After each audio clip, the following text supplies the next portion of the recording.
I'm here with Jerry Patterson, the next Lieutenant Governor. How are you doing, Mr. Patterson? I'm doing really well.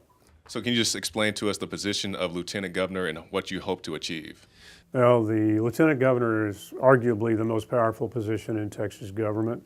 And I'm not seeking power, but I frankly think that we are on the cusp of going the wrong direction in Texas. And we need somebody who is not afraid, somebody who's straight, and I mean straight in the sense that I tell you what I think, and somebody who has specific things that he or she, in this case he, wishes to accomplish. And if you go to my website, votepatterson.com, unlike all the other candidates, you're going to see a very detailed enumeration of things having to do with the Second Amendment, and I encourage folks to go and read what I say about that.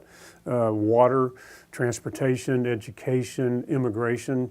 So I think folks are looking for leadership, and I think we have too many candidates who are more interested in looking good and who are more interested in the next election than the next generation.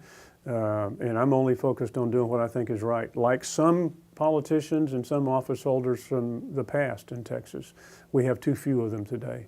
Recently, we saw the issues with the people at the Texas Capitol building and the people out there carrying their black powder pistols. And it's my understanding that you actually wrote that law. The definitions in Chapter 46, 01 definitions in this chapter. Firearm does not include antique or curio firearm manufactured before 1899 or a replica of an antique or curio firearm manufactured before 1899, but only if the replica does not use rimfire or centerfire ammunition. And mine is a ball and cap. I was the author of the Texas Concealed Handgun Law in 1995, and one of the items of unfinished business was I wanted to make these cap and ball replica revolvers not firearms under the law. So after I left the legislature, I wrote this statute. I gave it to a state rep and a state senator. They passed it, testified in favor of it. So I know the law very well. And a cap and ball revolver that does not shoot center fire, rimfire ammunition under the law is not a firearm. And that's under state and federal law. So they had no firearm. And their arrest was unlawful. The law says you have to carry this firearm in a manner calculated to alarm. Now, carrying a pistol in a holster is not calculated to alarm. And think about the interesting testimony that's going to be, I guess, at trial, when at the same time that we're arresting this guy for carrying an antique replica pistol that under the law is not a firearm, at the same time, right there, were citizens lawfully carrying ARs and AKs, sling arms, and they weren't arrested.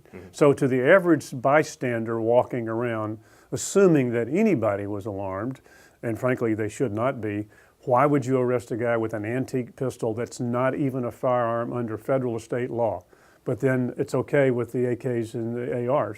It should be okay with AKs and ARs. That is the law in Texas. Open carry of a long gun is not unlawful in Texas. And so what we have here is somebody, and I don't know, I doubt that it was the DPS officer, but somebody decided to make up law and say, I'm alarmed.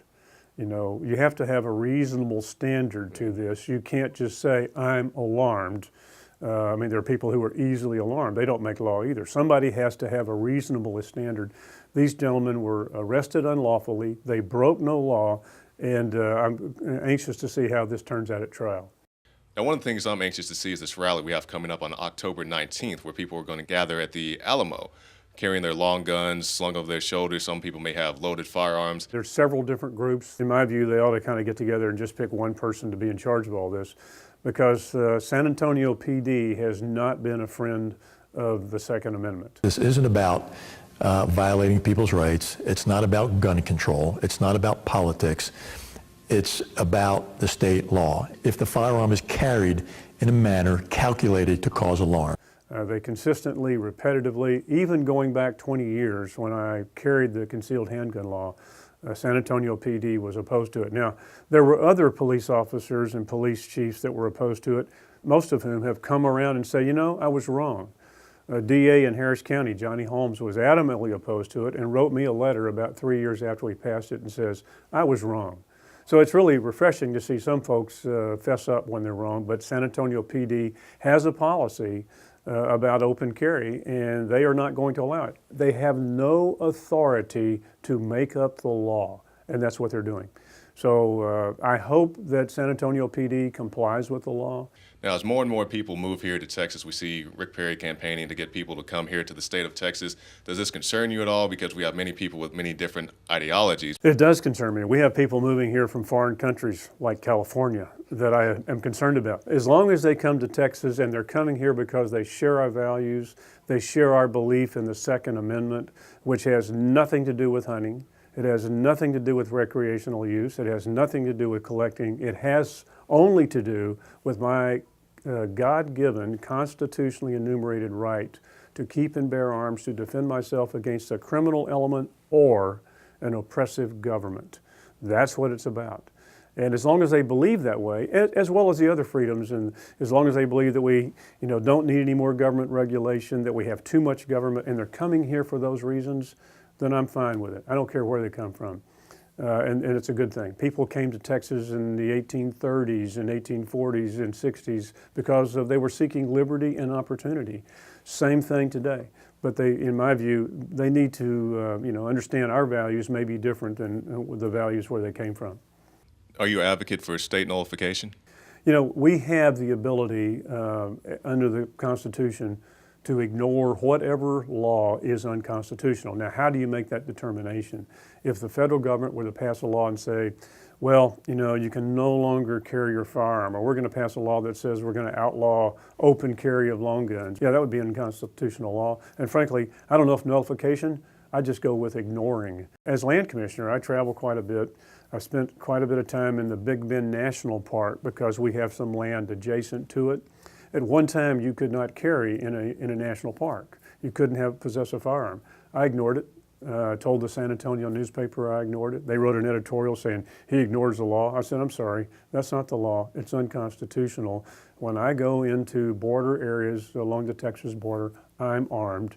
And unless it's private property, where the private property owner has a right to tell me I can't be there armed, but if it's public property, I'm armed. And so I ignore laws that I believe to be unconstitutional. As far as those unconstitutional laws, do you think that extends to the TSA? I think it just extends to the TSA in some circumstances. It depends on how the TSA conducts themselves. Cavity searches, of course, we have some problems with cavity searches here in Texas with other law enforcement agencies, but it extends to how they conduct themselves. What do they do? And I would submit to you that sometimes they are infringing on the rights and the personal rights of privacy. Other times they are not. I don't think you can blanket make a statement on that many TSA officers. I try not to fly commercial if I can help it. I got a little airplane, I fly it, or I drive. Now, we see the city of Chicago has now been deemed the murder capital of the United States of America, even though it has some of the strictest gun laws. So let me ask you, how do you feel about gun-free zones?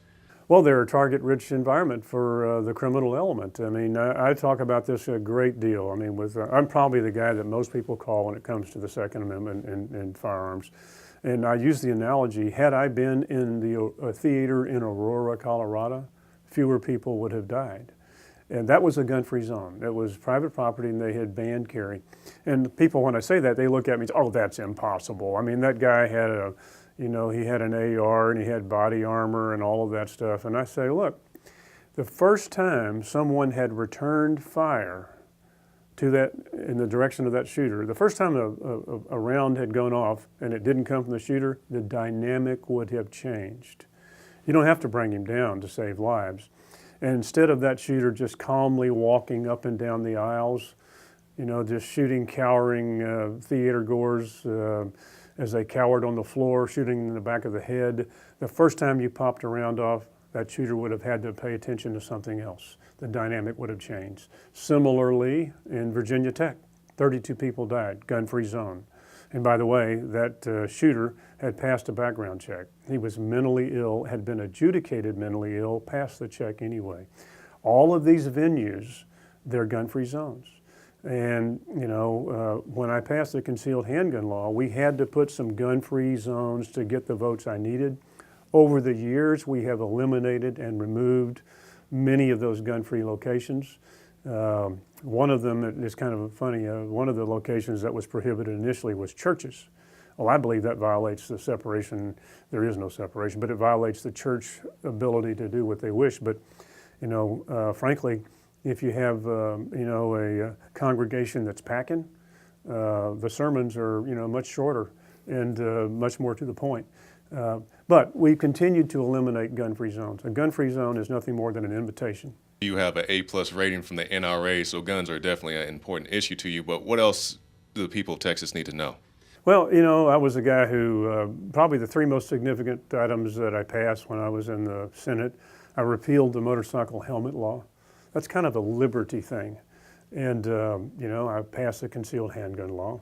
I passed a constitutional amendment to allow citizens to access their home equity without government interference and telling them for what purpose they can access their home equity. So I'm kind of a pro-liberty guy, and I believe that government, in its zeal to raise the floor and bring everybody up, has to recognize that in doing so, in order to fund that, you also have to lower the ceiling. I want the opportunity in Texas to make a mistake. Because whether that's a financial mistake, investing my money, because without that opportunity to take choices and take chances, then we also have the diminished opportunities to succeed. I grew up in Texas, and I went to school in the 50s. Everything was open to me. And today, I have children, I have grandchildren. I want them to have those same opportunities. And I see an oppressive federal government that with a do-gooder mentality continues to pass statutes such as the Endangered Species Act, a lot of other so-called well-intended items of legislation.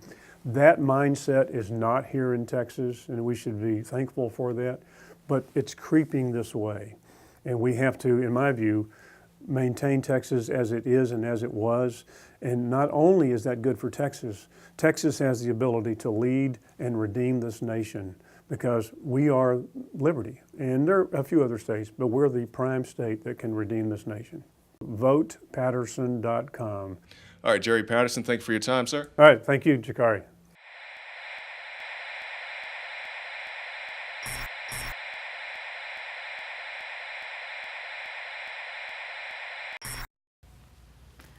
We take this business of waking people up very seriously here at InfoWars. That's why we have such a huge outreach operation, and it wouldn't be possible without the InfoWars magazine. And we have a very special October edition for you.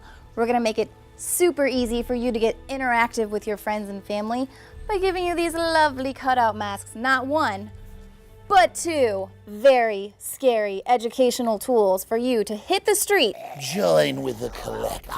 Just go to sleep, and when you awaken, it'll be no more free will. And whatever you do, don't get a copy of October's special Infowars.com magazine. Whatever you do, don't resist.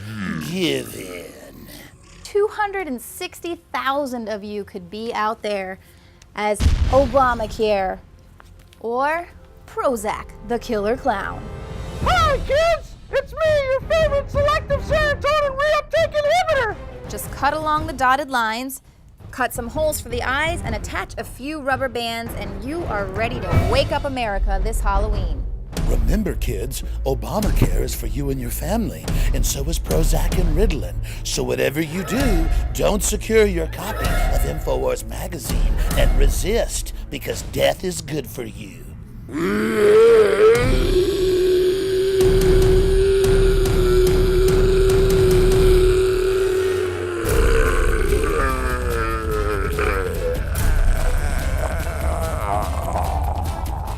You can pick up your copy today at the InfoWars store. You can always buy these in bulk at cost, and for a limited time, the annual subscription is just $39.95.